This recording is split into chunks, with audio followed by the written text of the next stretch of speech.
जय शिव गोरक्ष। प्रिय श्रोताओं, आप देख रहे हैं वाल्मीकि रामायण और आज आप सुनेंगे वाल्मीकि रामायण का भाग 127 तथा युद्धकांड का भाग 15। श्रोताओं, पिछले भाग में आपने सुना कि श्री लक्ष्मण के द्वारा मेघनाद का वध हुआ। अब इससे आगे की कथा इस भाग 127 में सुने। जब वीर विभीषण प्रसन्नतापूर्वक लौटने के द्वारा शत्रु के मारे जाने की बात सूचित सी करते हुए आए और श्री रामचंद्र जी से बोले, प्रभु, इंद्रजीत के वध का भयंकर कार्य संपन्न हो गया। लक्ष्मण के द्वारा मेघनाद का वध हुआ है। ये समाचार सुनते ही पराक्रमी श्री रामचंद्र जी को अनुपम हर्ष प्राप्त हुआ। शाबाश लक्ष्मण, मैं तुम पर बहुत प्रसन्न हूँ। तुमने रणभूमि में राक्षस मेघनाद का वध करके निर्दयी निशाचर रावण की दाहिनी बाँह भी काट डाली। पुत्र के वध से संतप्त होकर निकले उस दुर्जय राक्षस राज रावण को मैं अपनी बड़ी भारी सेना के द्वारा घेर कर मार डालूंगा। इस प्रकार भाई को आश्वासन देकर श्री राम ने उन्हें हृदय से लगा लिया और प्रसन्नतापूर्वक सुसेन को बुलाकर कहा, हे परम बुद्धिमान सुसेन, तुम शीघ्र ही ऐसा उपचार करो जिससे ये मित्र वत्सल सुमित्रा कुमार पूर्णतः स्वस्थ हो जाए और इनके शरीर से बाहर निकलकर घाव भरने के साथ ही सारी पीड़ा दूर हो जाए। लक्ष्मण और विभीषण दोनों के शरीर से तुम शीघ्र ही बाहर निकाल दो और घाव अच्छा कर दो। श्री रामचंद्र जी का ऐसा कहने पर वानर युद्धपति सुसेन ने लक्ष्मण की नाक में एक बहुत ही उत्तम औषधि लगा दी। उसकी गंध सूंघते ही लक्ष्मण के शरीर से बाहर निकल गए और उसकी सारी पीड़ा दूर हो गई। श्री रामचंद्र जी की आज्ञा से सुसेन ने विभीषण आदि सुहृदों तथा समस्त वानर वीर शिरोमणियों की तत्काल चिकित्सा की। रावण के मंत्रियों ने जब इंद्रजीत के वध का समाचार सुना तब वे बोले, महाराज, युद्ध में विभीषण की सहायता पाकर लक्ष्मण ने आपके महातेजस्वी पुत्र को हमारे सैनिकों को देखते देखते मार डाला। युद्ध में अपने पुत्र मेघनाद के भयानक वध का और एवं दारुण समाचार सुनने पर रावण को बड़ी भारी मूर्छा ने दर्द दबाया। फिर दीर्घकाल के बाद होश में आकर राक्षस परवर राजा रावण पुत्र शोक से व्याकुल हो गया। उसकी सारी इंद्रियां आकुल हो उठी और वह दीनतापूर्वक विलाप करने लगा।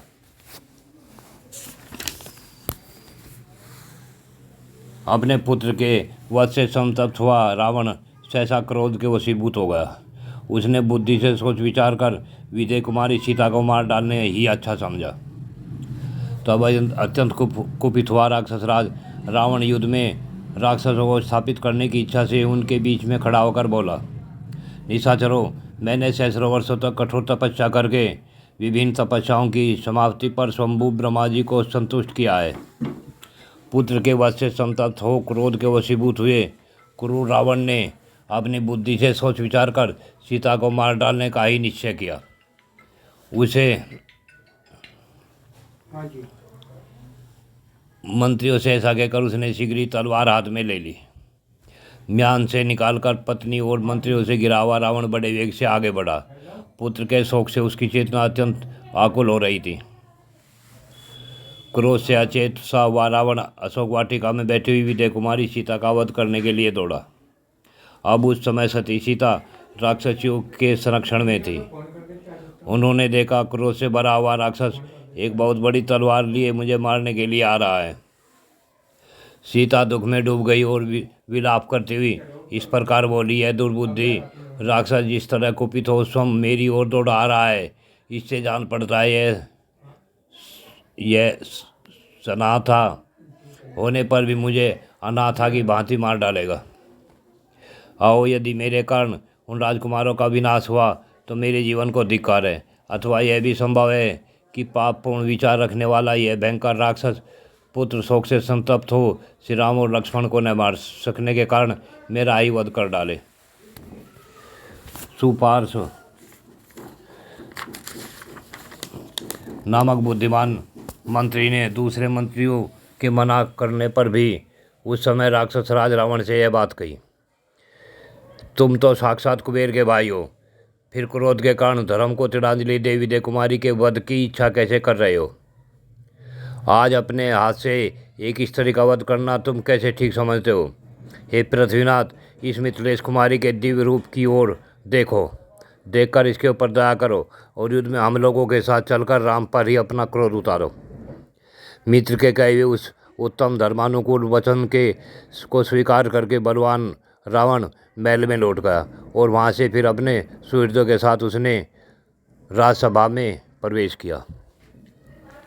वह महाबली रावण पुत्र शोक से पीड़ित हो रहा था, अतः अपनी सेना के प्रधान योद्धाओं के साथ बैठकर बोला, वीरों, तुम सब लोग समस्त हाथी घोड़े रथ समुदाय तथा पैदल सैनिकों से घिरकर उन सब से सुशोभित होते हुए नगर से बाहर निकलो और समर भूमि में एकमात्र राम को चारों ओर से घेर कर मार डालो। मैं ही कल महासमर में तुम्हारे साथ रहकर अपने तीखे बाणों से राम के शरीर को छीन बीन करके सब लोगों के देखते देखते उसे मार डालूंगा।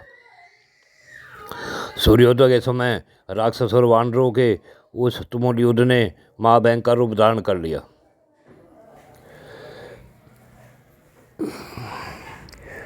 वे अपनी सेना को श्री राम के द्वारा बाणों से छीन-बीन, दग्ध, भग्न और पीड़ित होती हुई देखते थे, किंतु शीघ्रतापूर्वक युद्ध करने वाले श्री राम उनकी दृष्टि में नहीं आते थे। वे ये राम हैं जो हाथियों की सेना को मार रहे हैं, ये रहे राम, ये बड़े बड़े रथियों का संहार कर रहे हैं, नहीं नहीं, ये हैं राम जो अपने पहने बाणों से घोड़ों सहित पैदल सैनिकों का वध कर रहे हैं। इस प्रकार वे सब राक्षस श्री रघुनाथ जी की किंचित समानता के कारण सभी को राम समझ लेते और राम के ही भ्रम में क्रोध में भरकर आपस में एक दूसरे को ही मारने लगते थे। श्री राम ने अकेले दिन के 8वें भाग यानी 1.5 घंटे में ही आग की ज्वाला के समान तेजस्वी बाणों द्वारा इच्छानुसार रूप धारण करने वाले राक्षसों के वायु के समान वेगशाली 10,000 रथों की, 18,000 वेगवान हाथियों की, 14,000 सवारों सहित घोड़ों की तथा पूरे 2 लाख पैदल निशाचरों की सेना का वो संहार कर डाला। जब घोड़े और रथ नष्ट हो गए, तब ध्वज तोड़ फोड़ डाले गए, तब मरने से बचे हुए निशाचर शांत हो लंकापुरी में भाग गए।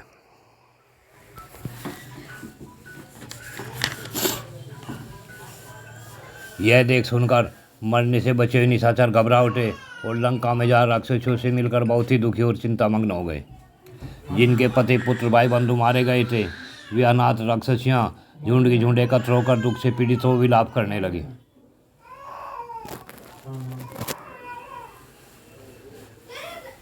रावण ने लंका के घर घर में शोकमग्न राक्षसों का करुणाजनक विलाप सुना।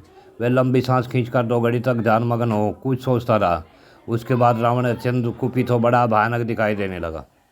उस राक्षस ने अपने पास खड़े हुए राक्षसों से अस्पष्ट शब्दों में वार्तालाप आरंभ किया।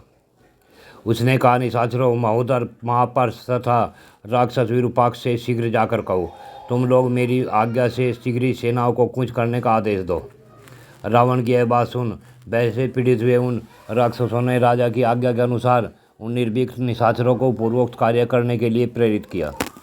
उसके बाद रावण क्रोध से मूर्छित सा होकर बड़े वेग से हंस पड़ा और महोदर, महापर्ष तथा राक्षस विरूपाक्ष से कहा, आज शत्रु का वध करके खर, कुंभकर्ण, परस तथा इंद्रजीत के मारे जाने का भरपूर बदला चुकाऊंगा।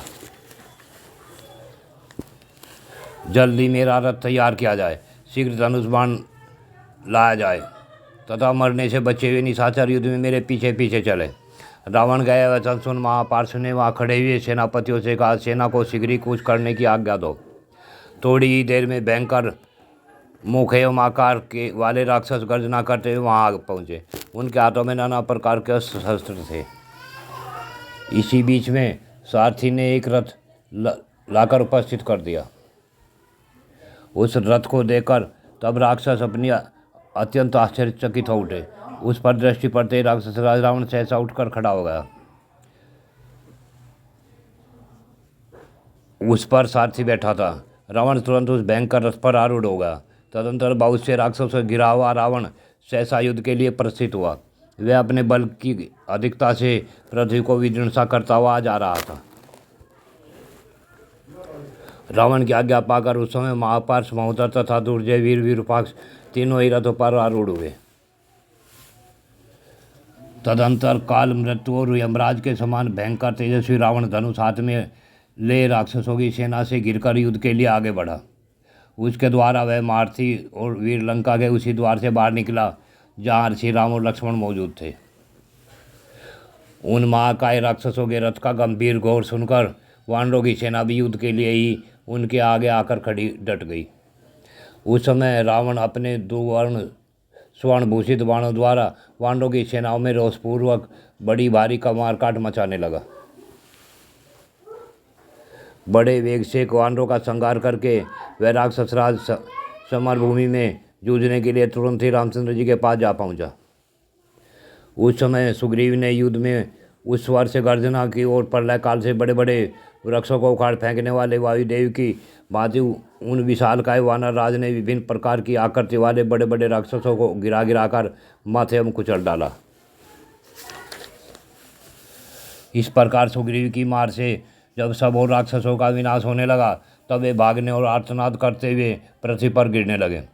तब विरूपाक्ष नामक दुर्जय राक्षस हाथ में धनुष ले अपना नाम घोषित करता हुआ रथ में कूद पड़ा और हाथी की पीठ पर जा चढ़ा। उसने सेना के मुहाने पर सुग्रीव को लक्ष्य करके बड़े भयंकर बाण छोड़े। उस राक्षस के पहने बाणों से अत्यंत घायल हुए वानरराज सुग्रीव ने मान क्रोध से भरकर भीषण गर्जना की और विरूपाक्ष को मार डालने का विचार किया। एक वृक्ष उखाड़ कर आगे बढ़े और अपने सामने खड़े हुए उसके विशाल हाथी पर उन्होंने उस वृक्ष को दे मारा। पराक्रमी राक्षस विरूपाक्ष उस समय घायल हाथी की पीठ से तुरंत कूद पड़ा और ढाल तलवार ले शीघ्रतापूर्वक अपने शत्रु सुग्रीव की ओर बढ़ा। सुग्रीव एक स्थान पर स्थिरतापूर्वक खड़े थे। वह उन्हें फटकारता हुआ सा उनके पास जा पहुंचा। यह देख सुग्रीव ने एक बहुत बड़ी शिला हाथ में ले ली। उसे उन्होंने विरूपाक्ष के शरीर पर क्रोधपूर्वक दे मारा। उस शिला को अपने ऊपर आती देख विरूपाक्ष ने पीछे हटकर आत्मरक्षा की और सुग्रीव पर तलवार चलाई। उस बलवान निशाचर की तलवार से घायल होकर वानरराज सुग्रीव मूर्छित होकर थोड़ी देर धरती पर गिर पड़े। फिर सांस सहसा उछालकर उन्हें उस महासमर में मुट्ठी बांधकर विरूपाक्ष की छाती पर वेगपूर्वक एक मुक्का मारा। उनके मुक्के की चोट खाकर निशाचर विरूपाक्ष का क्रोध बढ़ गया और तलवार से सुग्रीव के कवच को काट गिरा। साथ ही उसके पैरों का आघात पाकर वे पृथ्वी पर गिर पड़े। गिरे हुए सुग्रीव पुनः उठकर खड़े हो गए और उन्होंने उस राक्षस को वज्र के समान भीषण शब्द करने वाले थप्पड़ से मारा। तदंतर सुग्रीव ने विरूपाक्ष के ललाट पर क्रोधपूर्वक दूसरा मान थप्पड़ मारा। उससे आहत होकर विरूपाक्ष पृथ्वी पर गिर पड़ा। उसका सारा शरीर खून से भीग गया। उस राक्षस की आंखें क्रोध से घूम रही थी। वह फैनयुक्त रुधिर में डूबा हुआ था। वानों ने देखा विरूपाक्ष अत्यंत विरूपाक्ष यानी कुरूप नेत्र वाला और भयंकर हो गया है। इस प्रकार वे दोनों वेगशाली वानरों और राक्षसों के सैन्य समुद्र मर्यादा तोड़कर बहने वाले दो भयानक महासागरों के समान परस्पर संयुक्त हो युद्ध भूमि में महान कोलाहल करने लगे। वानरराज सुग्रीव के द्वारा महाबली विरूपाक्ष का वध हुआ देख वानरों और राक्षसों की सेना एकत्र हो बढ़ी हुई गंगा के समान उद्घोषित हो गई।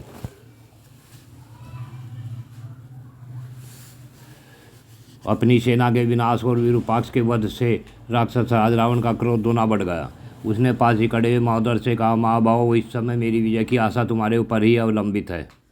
रावण के ऐसा कहने पर राक्षस राज महोदर बहुत अच्छा कहकर उसकी आज्ञा सिरोधार्य की।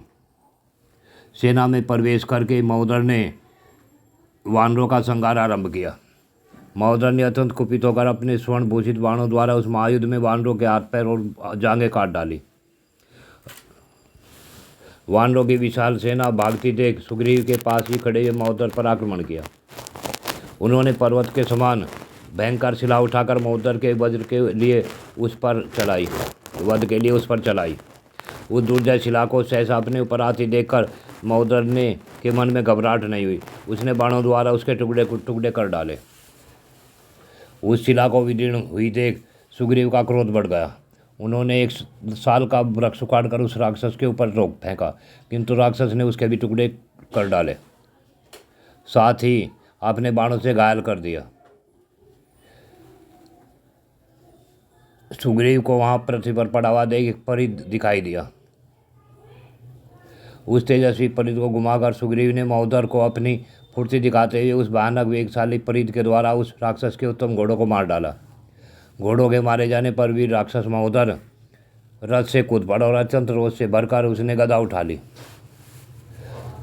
कुपित हुए राक्षस महोदर ने सुग्रीव पर एक गदा चलाई।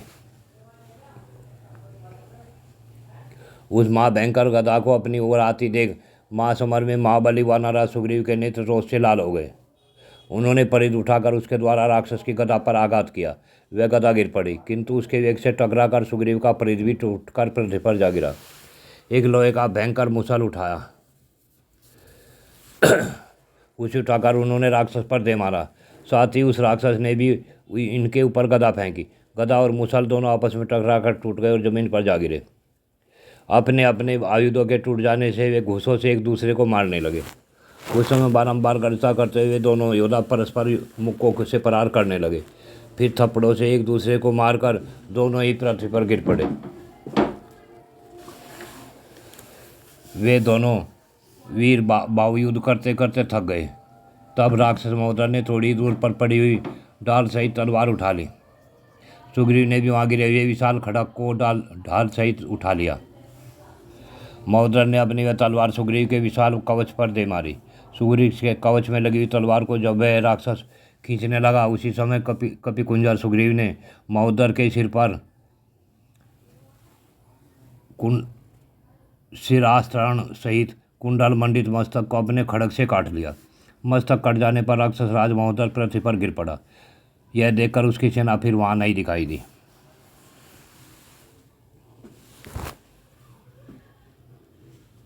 सुग्रीव के द्वारा महोदर के मारे जाने पर उसकी ओर देखकर महाबली महापार्श्व ने नेत्र क्रोध से लाल हो गए। उसने अपने बाणों द्वारा अंगद की भयंकर सेना में हलचल मचा दी। उस राक्षस से पीड़ित वानर सेना को उद्विग्न हुई देख उन वानर शिरोमणि सूर्य किरणों के समान टकराने वाले एक लोहे का परिध उठाकर महापार्श्व पर दे मारा। उस पर आज से मांसपाश की सुध-बुध जाती रही और वह मूर्छित और सारथी सहित रथ से नीचे जा गिरा। इसी समय जामवान ने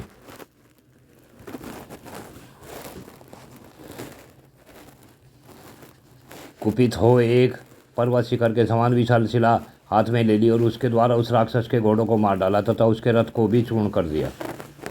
2 घड़ी के बाद होश में आने पर महाबली महापार्श्व ने बहुत से बाणों द्वारा पुण्य अंगद को घायल कर दिया और जामवान की छाती में भी 3 बाण मारे। इतना ही नहीं, उसने रीछ हो गए राजा गवाक्ष को भी बहुत से बाणों द्वारा छत्रविच्छेद कर दिया। गवाक्ष और जामवान को बाणों से पीड़ित देख अंगद के क्रोध की सीमा न रही। उन्होंने भयंकर परिध हाथ में ले लिया। अंगद के नेत्र क्रोध से लाल हो उठे थे। उन्होंने उस लोहे में परिध को दोनों हाथों से पकड़कर घुमाया और दूर खड़े हुए महापार्श्व के वध के लिए वेगपूर्वक चला दिया। बलवान वीर अंगद के चलाए उस परिध ने राक्षस महापार्श्व के हाथ से बाण सहित धनुष और मस्तक से टोप गिरा दिया। अंगद बड़े वेग से उसके पास जा पहुंचे और कुपित होकर उन्होंने उसे कुंडलयुक्त कान के पास एक थप्पड़ मारा। उस महान वेगशाली तेजस्वी महापार्श्व ने कुपित होकर एक हाथ में बहुत बड़ा फरसा ले लिया। राक्षस महापार्श्व अत्यंत कुपित हो फरसा बालीपुत्र अंगद पर दे मारा। उसने अंगद के बाएं कंधे पर बड़े वेग से उस फरसे का प्रहार किया, परंतु रोष से भरे अंगद ने कतराकर अपने को बचा लिया और उस फरसे को व्यर्थ कर दिया। और अंगद ने अपने पिता के समान ही जो पराक्रमी थे वज्र के समान मुट्ठी बांधी। वे हृदय के मर्म स्थान से परिचित थे, अतः उन्होंने उस राक्षस के स्तनों के निकट छाती में बड़े वेग से मुक्का मारा। उनका वह घूसा लगते ही वह महासमर में राक्षस महापार्श्व का हृदय फट गया और वह मरकर पृथ्वी पर गिर पड़ा। समरभूमि में रावण को भी महान क्रोध हुआ।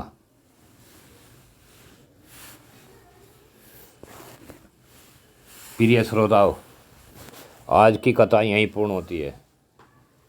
आगे की कथा अगले भाग में सुनेंगे। जय शिव गोरख।